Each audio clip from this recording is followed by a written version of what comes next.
પટનામાં શૌર્ય દિવસની ઉજવણી માટે સૂર્યકિરણ ટીમ દ્વારા શાનદાર હવાઈ પ્રદર્શન। ભારતીય વાયુસેનાની સૂર્યકિરણ એરોબેટિક ટીમ દ્વારા તાજેતરમાં પટનાના આકાશમાં શાનદાર હવાઈ કસબો રજૂ કરવામાં આવ્યા।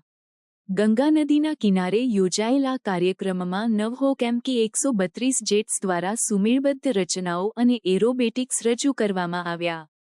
આ એરશો શૌર્ય દિવસની ઉજવણી માટે આયોજિત કરવામાં આવ્યો હતો, જે સ્વતંત્રતા સેનાની વીર કુંવર સિંહના શૌર્યને ઉજાગર કરે છે।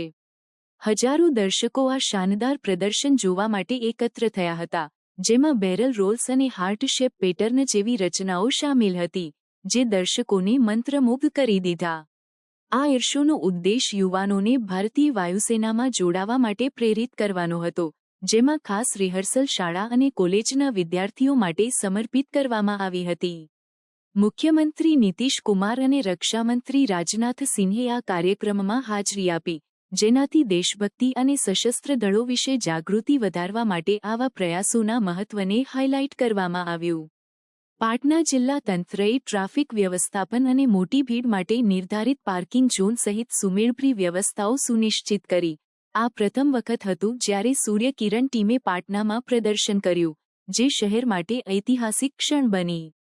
આ કાર્યક્રમે ભારતીય વાયુસેનાની અદ્યતન ક્ષમતાઓ અને જનતાને જોડાવા માટેની તેની પ્રતિબદ્ધતાને હાઇલાઇટ કર્યું। હવાઈ પ્રદર્શન માત્ર તકનીકી કુશળતાને જ નહીં, પરંતુ 1857ના બળવાના શહીદોને શ્રદ્ધાંજલિ પણ આપી, જે શૌર્ય દિવસના મહત્વને મજબૂત બનાવે છે। એરશોની સફળતાએ ભવિષ્યમાં સમાન કાર્યક્રમો માટે ઉદાહરણ પૂરું પાડ્યું છે, જે નાગરિકોમાં ગૌરવ અને એકતાની ભાવના પ્રોત્સાહિત કરે છે। સૂર્યકિરણ ટીમના પ્રદર્શનને વ્યાપક પ્રશંસા મળી છે, જે શૈક્ષણિક અને દેશભક્તિ સાથે મનોરંજનને જોડતા આવા પ્રયાસોમાં વધતી રસને દર્શાવે છે।